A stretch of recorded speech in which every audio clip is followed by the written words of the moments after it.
The era of the big venture-backed indoor farms seems to be coming to an end. But that doesn't mean there isn't still opportunity in growing food indoors. We came across a Fazoli's Italian restaurant in Ames, Iowa. Still smelled like breadsticks when we did the tour. And we realized that it was an opportunity to showcase the food that we were growing. And instead of us having to get food to people, people could come to us. Clayton Mooney of Clayton Farms grows leafy greens inside his restaurant and sells them directly to customers.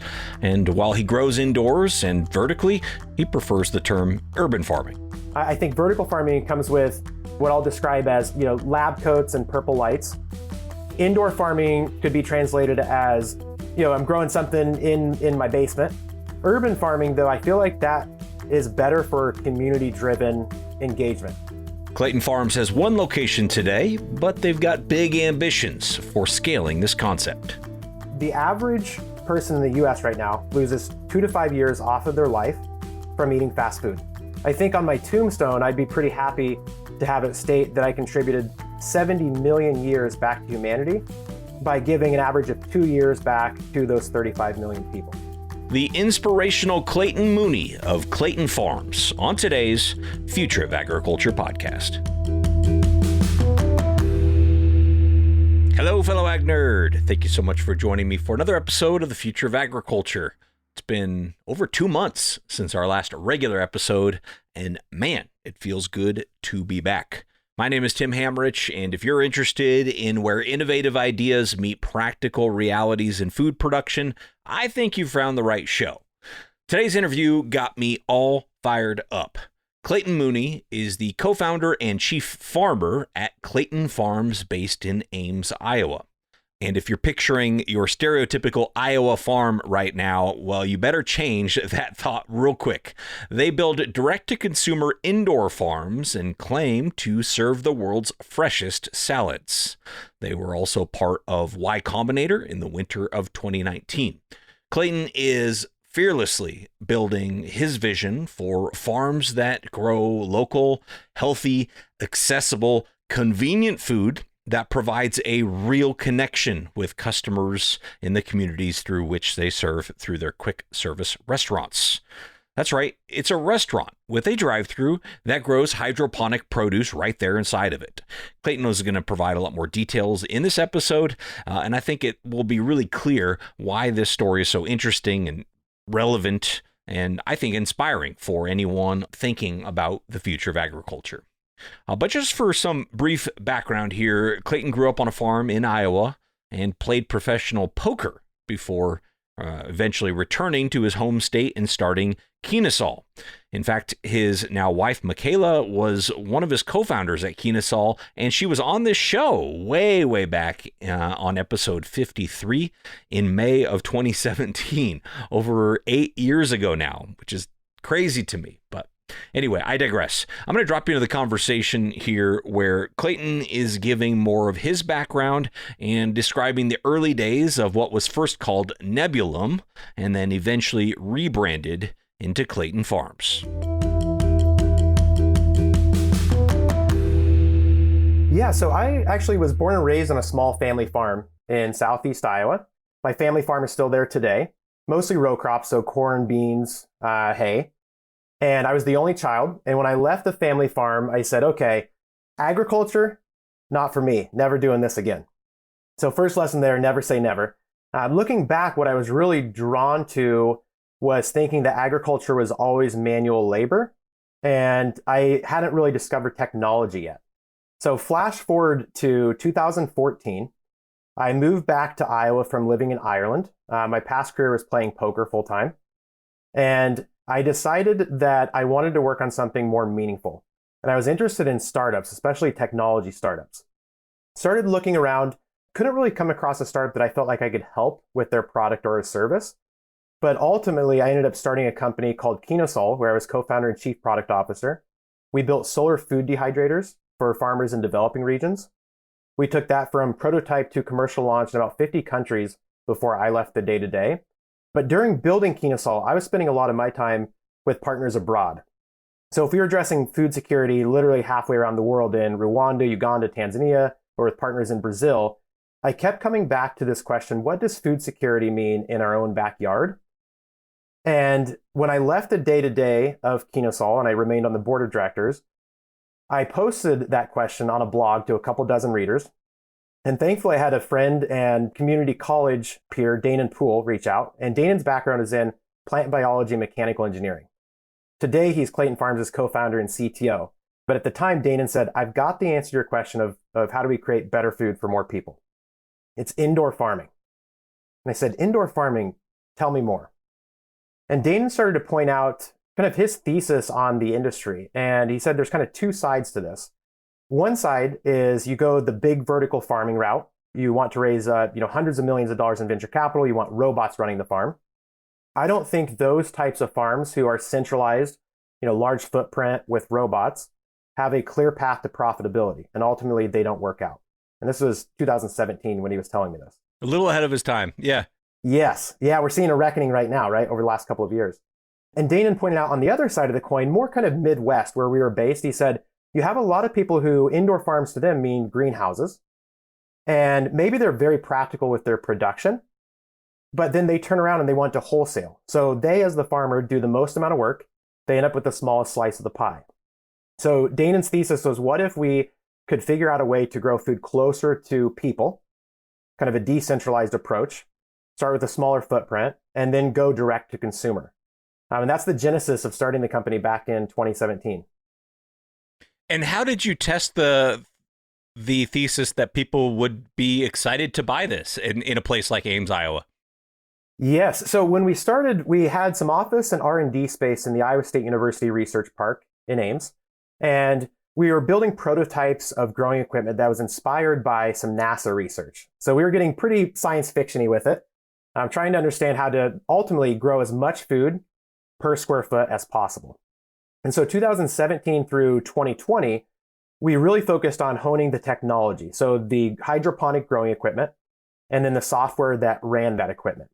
And then environmental controls, sensors, just trying to understand and wrap our minds around that efficient way to grow as much food per square foot as possible.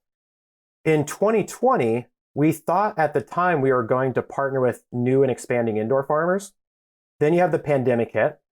And we realized that by becoming the farm ourselves, we can test this in Ames, Iowa, so a college town of 60,000 people. And so we drew a 30-mile radius around our farm. And then we spun up a new website, and we allowed individuals within this radius to sign up for home delivery of some of our leafy greens like lettuces, of our microgreens like broccoli sprouts, vine crops like cherry tomatoes. And we said, if you live within this radius, you can sign up for weekly or every other week. We'll harvest from our farm, deliver straight to your doorstep just a couple hours after harvest. And it was an experiment to us. Thankfully, a couple months in, it was really working. And we leaned into letting our customers or our subscribers vote on the foods we grew next. So that allowed us to increase our average order value, line up production demand better, and then keep customers happy with getting more and more locally grown, fresh harvested greens. And so that was kind of our beginning business model. The technology, and we put technology first in the business today. I think that's really important. The technology was working in multiples of 1,000 square feet. We were pretty excited by that because the average indoor farm when we first started building the business in the US is about 40,000 square feet. So, just 2 to 5% footprint is what we needed. Then in 2022, we were talking with some of our mentors, and we were testing the same model in Minnesota with a home delivery subscription service. And we noticed that some of our costs continued to go up, such as the fulfillment side, hiring contracted drivers. When we'd expand to like larger markets, we'd be competing with Uber Eats and DoorDash, kind of the gig economy. And so we asked ourselves, is there a better business model that exists for our technology? And we came across a statistic that showed there'd be 100,000 restaurants shutting down in the US in just 1 year. And that was going to be 2023. And we said, well, why is this happening? Well, pandemic completely changed dine-in, right? So DoorDash, Uber Eats, the quick service restaurant model, fewer and fewer people wanting to go in and sit down to order. So we saw that as an opportunity. And we went in search of a vacant restaurant. We came across a Fazoli's Italian restaurant in Ames, Iowa. Still smelled like breadsticks when we did the tour. And we realized that it was an opportunity to showcase the food that we were growing. And instead of us having to get food to people, people could come to us. So we negotiated for a lease. We got the keys. 6 weeks later, we had demoed everything, set up and converted the dine into a farm, and then started serving the world's freshest salads, wraps, smoothies through the drive-through plus online ordering. So was the dine-in at that time about 1,000 square feet? What's so wild about that is when we walked in, we had our measuring tape and we eyeballed it and we said, okay, this is really close. And it was about 1,100 square feet. And all the windows all around making kind of a horseshoe shape so everybody driving through can see. And so initially were your customers, the same customers you were delivering to, they would just kind of pop in and pick up their orders? Or are these people who view it just as a restaurant and they're like, I want some leafy greens to eat for lunch today? Or, what exactly is the customer base when you started versus now, if it has changed at all? Yes. Yeah. Great question. So it has changed. So when we started the home delivery service and we were doing some customer discovery, we realized that the average person signing up for home delivery was early to mid 60s female, top 1/4 income earner. They own their home. When they would subscribe, we would want to understand who they were. So, we'd look them up on LinkedIn. We'd look them up on Zillow. And that helped us build lookalike audiences to find more individuals in certain neighborhoods that we could pick up as subscribers. And as we took that step, I think that was a very sustainable business step to take, because we had to go where people could pay us for the premium quality product and the food, but then also the service of getting it delivered to their doorstep. Flash forward to today, with us going all in on the Clayton Farms Salads Farm Plus restaurant model, our average customer driving through is usually late 20s, early 30s female, very busy, go in their career. They believe they have time for just fast food, but they want to make it healthy. And so we've been able to adjust. And how I've described that is when we first started with the home delivery, it had to go where they could pay for it, like I said, with the premium price and the service. Now we're taking a step into the, I would say, upper middle class to middle class, and ultimately fulfilling that mission of better food for more people. We need to be everywhere with locations, and we ultimately want to serve everyone, but we had to start where the money came from so we could expand. Yeah, it makes a ton of sense, really. And it sounds like the home delivery model in some ways is sort of similar to a CSA. Is that accurate? And if so, do you still offer that sort of subscription where I just, swing by every week and pick up my weekly produce from you? So we have wound down the subscription model, but we do still sell raw produce through our restaurant there. And we still have a lot of past subscribers drive through to get the exact same lettuce they were getting before. So that's nice to be able to actually offer that to them still, especially diehard customers who are with us for 2-3 years. But as we think about expanding, we want to have more company-owned locations under the Clayton Farms Salads brand, but ultimately, I think it's really important for us to find people who are as passionate as I am about being chief farmer in Ames, Iowa, in their communities. And so we think moving towards franchising is the answer. And then each of those locations, though, we do want to be able to offer raw greens through. One example of that right now that we're doing is Free from the Farm Fridays. If you drive through on any Friday and you mention to us that you can't afford local greens, if we've got it in stock, that's on us. And so that all came about because we tried to be able to accept EBT and SNAP, and USDA told us they do not see us as a farm. So that's been an interesting journey. Okay, so that brings up a question I wanted to ask you is what you're offering here, obviously you are a farm, you are growing this. Once you get there, you will be offering a way to become a farm through franchise, which is unprecedented. And it does start to beg the question of okay, well, if I want to get into farming and I can't because the price of land in my area, as an example, is just too cost prohibitive, there are other ways to become a farmer if I expand my definition of what a farmer is. So for you coming from a traditional farm, how have you developed your own thoughts on what is a farmer? Yeah, so I have many thoughts on this. Some are definitely wrong. Some maybe will be right. So when we first started the business in 2017, if you would have searched for indoor farming, there were a few vertical farms up and going. So Aero Farms was probably kind of the poster child at the time. But then everything else was kind of behind closed doors, or a lot of cannabis growers. And not a lot of people wanted to be kind of open and sharing unit economics, what actually worked, what was kind of too many bells and whistles, what was practical. And as we've progressed, we kind of developed this thesis that time will tell if we were really right or really wrong, that we do not want to consider ourselves a vertical farming company. we've avoided trade shows. When people reach out and want to kind of pitches on that, kind of that angle, I let them know, we're an urban farming company. And I think from the perspective and the rhetoric everyone uses, it's really important to differentiate from vertical farming to indoor farming to urban farming. I think vertical farming comes with what I'll describe as, lab coats and purple lights. Indoor farming could be translated as, I'm growing something in my basement. Urban farming, though, I feel like that is better for community-driven engagement. And I think that's really, really important. So if people ask me, I'm an urban farmer or I'm chief farmer instead of CEO, if we keep fighting that good fight, and especially as we franchise, I think that rhetoric will help just open it up more to people understanding what urban farming is. And at the end of the day, being a farmer, I think we can all agree that, the rhetoric that it carries is humble and hardworking. And I would not have been able to have this work ethic had I not been raised on a family farm myself, I think. Very interesting. Yeah. Yeah, you're right. And just the word urban is community focused. And that makes so much more sense. I mean, it's versus vertical, which is the growing system, or indoor, which is, the space that's grown. Urban really is community focused just in the word itself. That makes a lot of sense.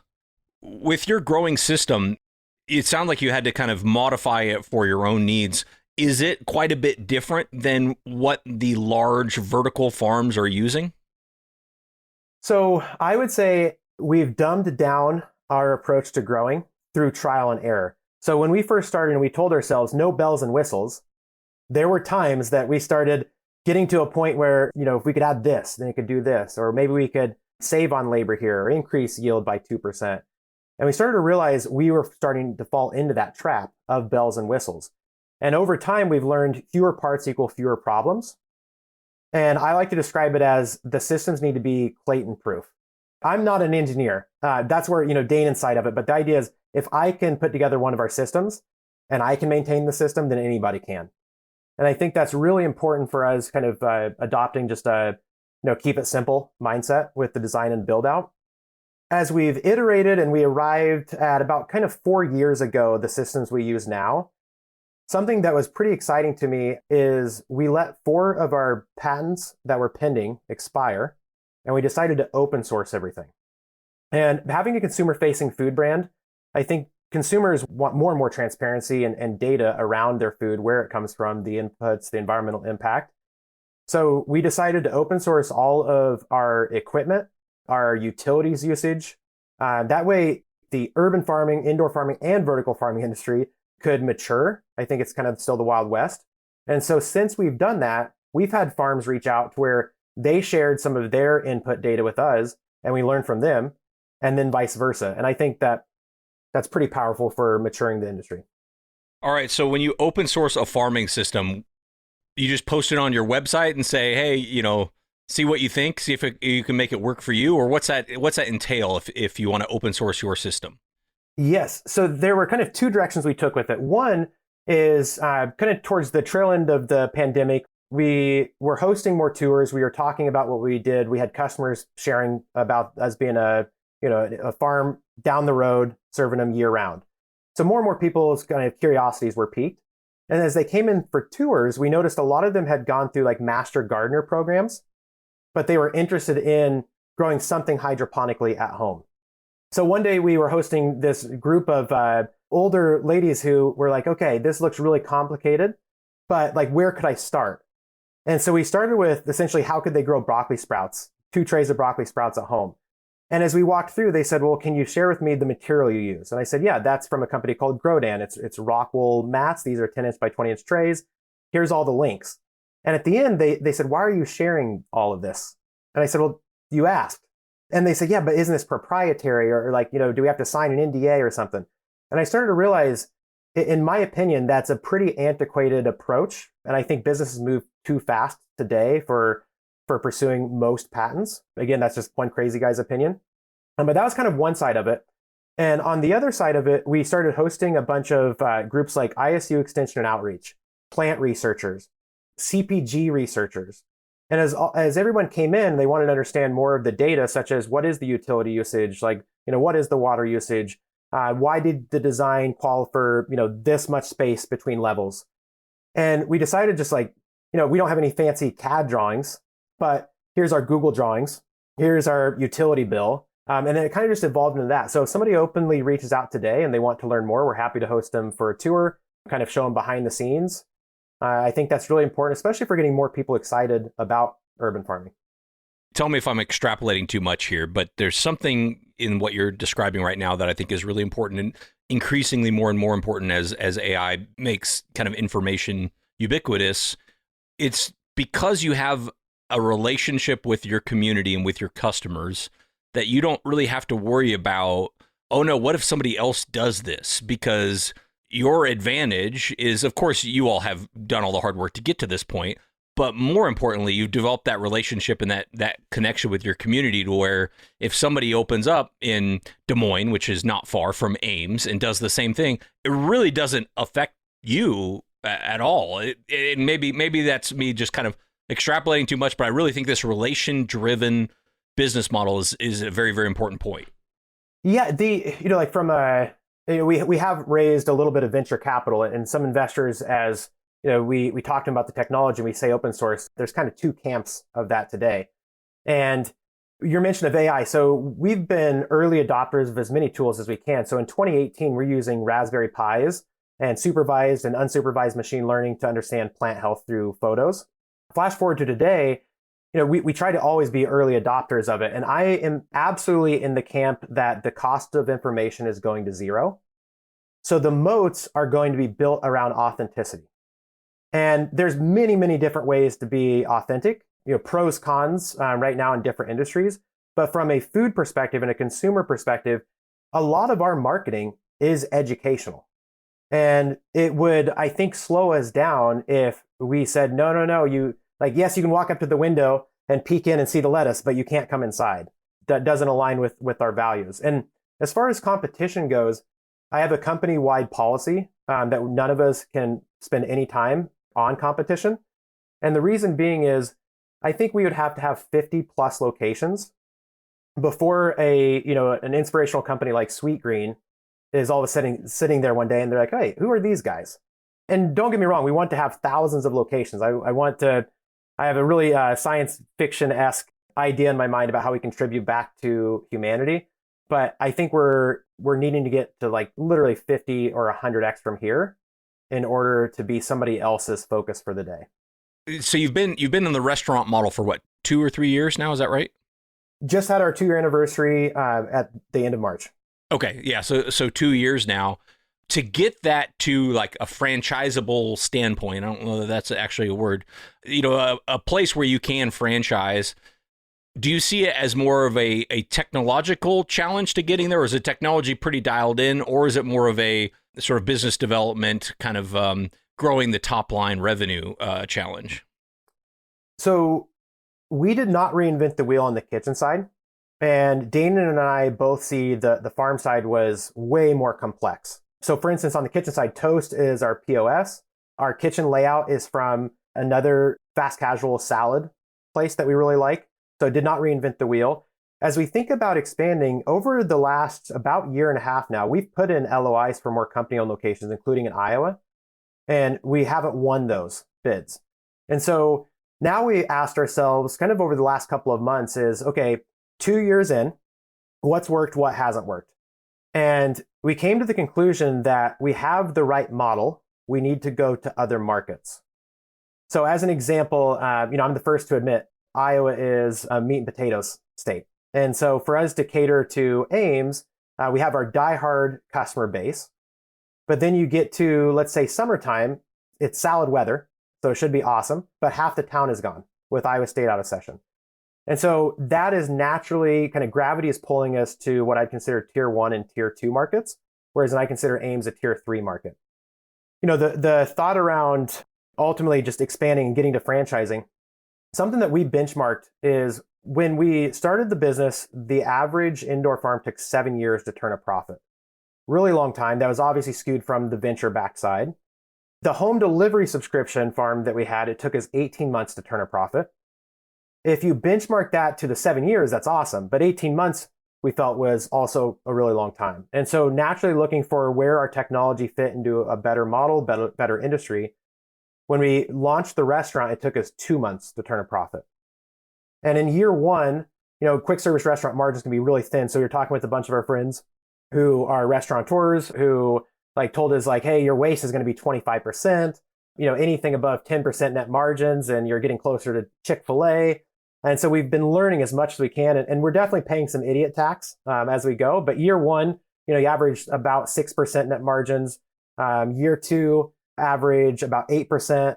And then this year, though, starting off already with 15%. And so it's like we've paid our idiot taxes and have learned something. So then every location we open from here on out is going to be the best iteration. So hit the ground running. Yeah. Well, I'd like to hear more about the crops you're growing, and I assume none of them you can grow overnight. So how do you keep your kind of demand planning dialed in as well? Yes. So one of the biggest traps that I mentioned earlier, the two sides of the coin. So if you're in the Midwest, you're a very practical year-round farmer with greenhouses. If you have markets to go to, majority of your revenue you're trying to make from those markets in season. We all know that the winter markets have their struggles. And what really scared us from that side the most was the idea of what if we grow all this food and then we don't have customers? So that has led me to remain very paranoid about trying to line up production to demand. And so from the early days, kind of putting some things in place to understand and approach the farm in more of a manufacturing mindset. So flash forward to today, how our farm works is if you walked in 1,000 square feet, you'd see 2 nurseries. We start everything from seed on site. And then you would see 4 of our nutrient film technique, a really fancy way of saying, a gutter system of our hydroponic growing. And starting from seed, if any of our leafy greens, so our red butter lettuce, our red oak leaf lettuce, our crunchy romaine, and our really peppery arugula, those are the 4 leafy greens we're currently growing. When we start them from seed, it's 2 weeks in the nursery, and then it gets transplanted over to the larger equipment, and it's 4 weeks there, so 6 weeks seed to harvest. On microgreens we grow, it's 2 weeks seed to harvest. We start with all trays stacked, and then unstack it 1 week in the nursery, 1 more week in the nursery, harvest, going straight into salads, wraps, smoothies. So really quick turnaround time there. What's really awesome with the setup and the schedules that we've got is if you walk into the farm and see the nutrient film technique equipment, you look across and you realize that every week we're harvesting 1/4 of the farm, cleaning it, transplanting, and rinse and repeat. So perpetual. And I think that's really important for getting more people excited about urban farming, the simplicity. The simpler we can make it, the more people who are going to understand. And are you still growing tomatoes or, non-leafy green crops as well? Not at the farm and restaurant, not at Clayton Farms salads. In the future, as we expand into larger markets, I actually think we can bring some tomatoes, cucumbers, and peppers growing in-house. And I'm pretty excited by that. Right. And how important is the drive-through? Is the drive-through critical for the model? I think in the Midwest, the answer is yes. So what's really exciting about a location like Ames is like we only had one option. It was the Fazoli's Italian restaurant. We thought we had 2 with the Burger King that had shut down, but then Dunkin' Donuts swept into that one. And I would consider this, not the greatest part of town. It's the furthest from campus. Not a lot of students drive to the north side of Ames where there's a mall. But if we could prove that concept there with a standalone restaurant with a drive-through, about 2,500 square feet in total between the farm and the kitchen, then I feel like it could work in thousands of other locations even more efficiently. And so what I've kind of envisioned is, let's say, a location like San Francisco. If we're in San Francisco, the retail spot, Sweet Green has done a really good job of having like a really nice window front. You're walking down the street. A lot of people are walking in this more concentrated area. As you walk down the street and you look over, if you instantly see all of these greens growing, I think that's going to be really attractive. And I think that model could even be more efficient than having to worry about extra parking lot space and, if you could fit 4 or 6 cars in a certain line. And how have you managed the waste side of things? You alluded to it earlier, but I would think having to grow and sell and, demand is variable, that there would be some waste. How have you managed that side of things? Yeah, so today our waste is about 4%. And we're pretty happy with that, considering just the quick service restaurant industry. How we've approached that is being obsessive, I'll call it obsessive, with the data coming in from what our sales are and what we're selling. And then also making the menu have plenty of options, but there's only so many kind of base greens that our menu options start with. So as an example, you can start with essentially butter lettuce as the base of the salad, or butter plus arugula, or oak leaf and romaine. So those three combinations cover, 8 salads and 8 wraps for us. And so behind the scenes, making that simpler so then we can track that data. We have had to close 4 times early from running out of greens. One example was we catered for a 400 plus person event in Des Moines, and we basically ate into the following 2 days' harvests. And then about a day and a half later, we were sitting there and saying, oh crap, what do we do now? And we just had to kind of put up a sign of, sorry, sold out for the day, see you tomorrow. And this day and age, some of that FOMO, the marketing, that adds to it. And I think that's more helpful than hurtful. Oh yeah, it reminds me of when we first moved to Austin, we stood in line at Franklin's Barbecue and got in line at like 10 o'clock. And somebody came around and just said, look, they're going to be out of meat before you even get there. Oh, okay. And so then it's like, I have to go because, anything that good, I have to go back and get. What about energy? That's often a criticism of vertical farms. For you all, is that an issue? So the good news for us is there's so many other startups in the space working to make lighting more efficient. And so as an example, 2017, when we were starting to build out prototypes of, like very, very first prototypes, and we'd have a level of growing lettuce, we would need 7 rows of full spectrum LEDs. Flash forward to about 2021, we got it down to about 5 rows to produce the same yield. Flash forward to today, if you come through for a tour at our farm and restaurant, then there's just 4 rows. So we had a 3/7 reduction in material costs, and also about the same in the energy costs. And that's been huge for us. And I'm grateful for our partnerships with, for instance, lighting company Thrive Agritech. They're a lighting partner of ours. So if they're putting in all the hard work and making the data-driven decisions, and it's the most efficient for us being a partner, then I think that's a true win-win for the space. And sorry, I feel like I'm going a million different directions on you here, but all this is interesting to me. You mentioned using AI to better understand plant health. Could you talk more about that, what that looks like for you guys? Yes. So we wanted to be proactive instead of reactive, and building prototypes. So for instance, we had a couple of floods, a fire, had to kind of learn every which direction of not to do something or try to grow something. And I like to joke too that the only bugs that we got in our farms were software bugs. And they were pretty bad. They've killed many, many grows before. Don't even want to admit how many heads of lettuce we pushed a software update for and came back and it was all dead. But throughout that kind of learning, we said, if we're going to be proactive, let's set up some cameras.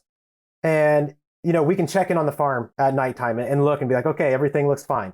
But then, like, what happens if something breaks or, one of the pumps stop running? Someone's in there and they knock over something. The dosing system is recalibrating. Like all of these worries started to pop up. And then that's when we took the approach of, if we have cameras that can understand where a plant is supposed to be at its stage of growth and kind of have a decision tree of if this, then that, that's pretty important for us. One of the coolest insights that we had while testing this and building some kind of prototype camera systems was we started to notice that the data for deficiencies started to pop up before, let's say, a horticulturalist was on site able to look at one of the leaves and say, hey, something's going on. So we felt like this was being really proactive and getting consistent to where we understood every time we harvested a level of lettuce, how many pounds that was going to be. But we ultimately retired the supervised and unsupervised machine learning in that direction because we could not figure out and actually pinpoint a practical amount of labor it decreased or yield it increased by. So flash forward to today, how we use AI is much more on the consumer side of understanding your flavor profile. And then what other food items or menu items we can offer to you that complement that style. One of the cool things that, assumptions that we've been able to prove is if you drive through at lunchtime and you're in a truck, you're twice as likely to add tri-tip steak to your salad. And so, those are practical assumptions that we've been able to, this makes sense to us. We've had plenty that didn't work out. But same thing on the other side of the spectrum is if you drive through at dinner time in a minivan, you're twice as likely to have doubled the order value with this because you're taking food home to family. And then we're trying to figure out everything in between.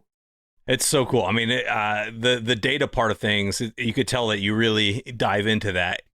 How does that help you in terms of training employees and making sure that your employees can do whatever needs to be done to capitalize on that, or to tailor your offerings to those customers. Yes. So I'm obsessive with the data from the past poker career. So if you're playing, 40 tables of poker at once, you're always having to make these like micro decisions that all are compounding. And put it in this sense, Dana and I, we had no idea how excited we would be for having a consumer-facing food brand until we did it. And we love the feedback from customers. Like if we mess up an order, it's like that, right? And we have that chance to improve. And I love that pace and that speed. And so when it comes time to train all of our team members, it kind of starts with the approach that everyone is a farmer. And I think that rhetoric carries a lot more weight than saying, we have an attendant, a prep professional, a supervisor. With having everyone labeled a farmer, that means we need to cross-train them. So everybody on the kitchen side is cross-trained in everything. And let's say we run out of microgreens middle part of the day and our farming team member, Carter, is not in. They know they can go to the farm side. They know exactly what trays to get, how to harvest them, how to pick up after themselves. And I think that's really key, because if we're going to have a vertically integrated, restaurant model, then the team members, that cross-training is really, really key, especially for staying lean. And then once we have our team members trained as farmers, cross-trained across every which facet of it, that's when serving the customers becomes just more clear. They have more clarity. And it's to me, it's simple, because if somebody drives through and they have a question about the greens we grow, the person talking with them can actually answer that question. And I think that's pretty powerful. If you want to call it a moat, you can, but I think it's really powerful for the brand.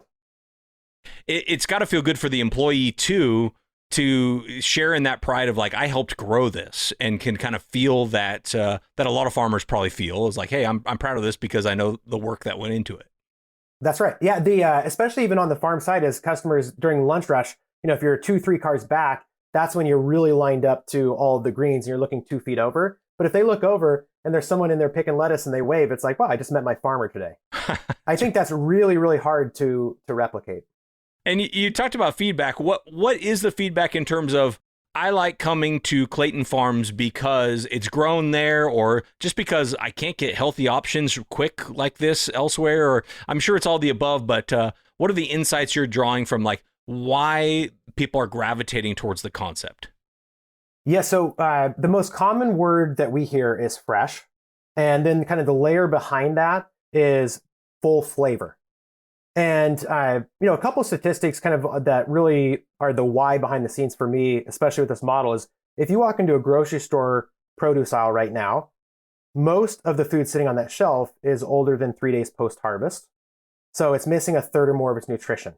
And especially, the wintertime in Iowa, as an example, lettuce 95% coming from California, Arizona, right? And so, 3 days post-harvest and packaging, a few days on a truck, gets there at day 7, 8, on the shelf at 9, 10. Then you get your clamshell back home. You enjoy that first salad.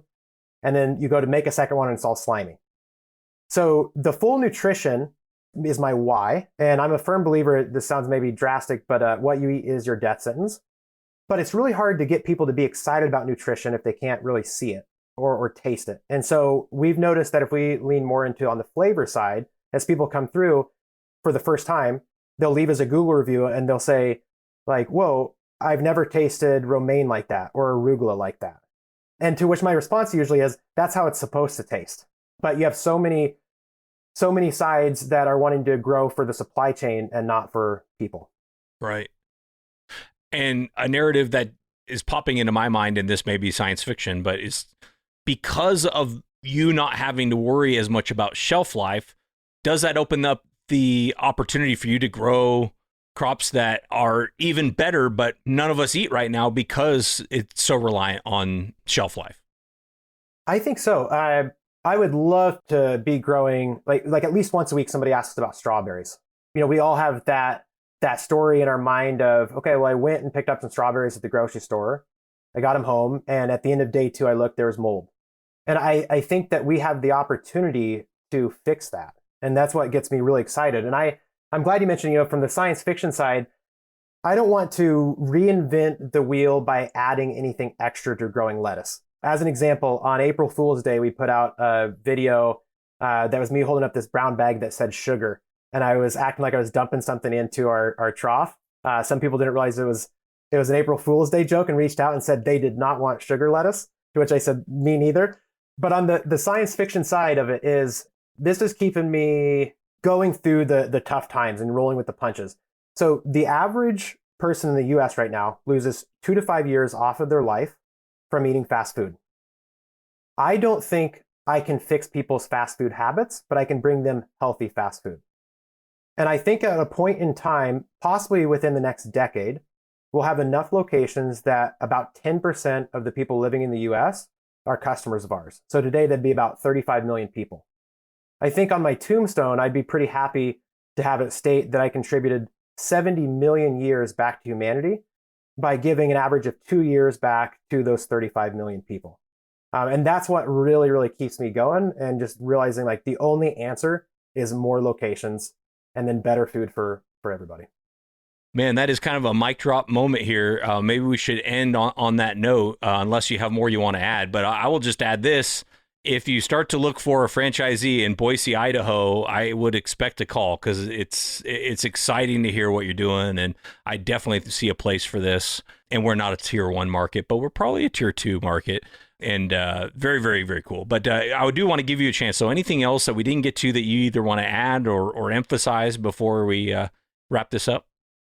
Yeah, if anyone wants to learn more about us, it's all on the customer-facing side at claytonfarms.com. Feel free to reach out on any of our socials. Again, we're an open book. I try to build in public. I try to open source everything possible so everyone can learn. But Tim, thank you for having me, and thank you for jamming on everything ag. Oh, this has been great. This has been great. And I see a redefinition of what it means to be a farmer and a path to farming for those that are interested but think it's a pipe dream. Now, there's a lot more to your business than farming, but it is the engine that drives it. And I think it's really, really cool. So couldn't be more excited about sharing this interview. So thank you. Awesome. Thank you, Tim. Well, as I'm sure you could probably tell, I thoroughly enjoyed that interview with Clayton. What a great way to get back into our normal podcast release schedule. You can learn more about Clayton Farms at their website, which is just claytonfarms.com. But even more importantly, if you're ever in the Ames, Iowa area, make sure you stop in for a salad or a smoothie. I also saw Clayton just posted on LinkedIn that he's looking for leads in San Francisco to launch a location there. So if you know anything or anyone that might be able to help him, please reach out to him on LinkedIn. Just find Clayton Mooney. I'll leave a link for his LinkedIn profile in the show notes as well. Thank you again to Clayton for being on the show. Well, that's it for this week. Thank you so much for your time and your attention. I never do take it lightly. I'll be back next week with another story of ag innovation.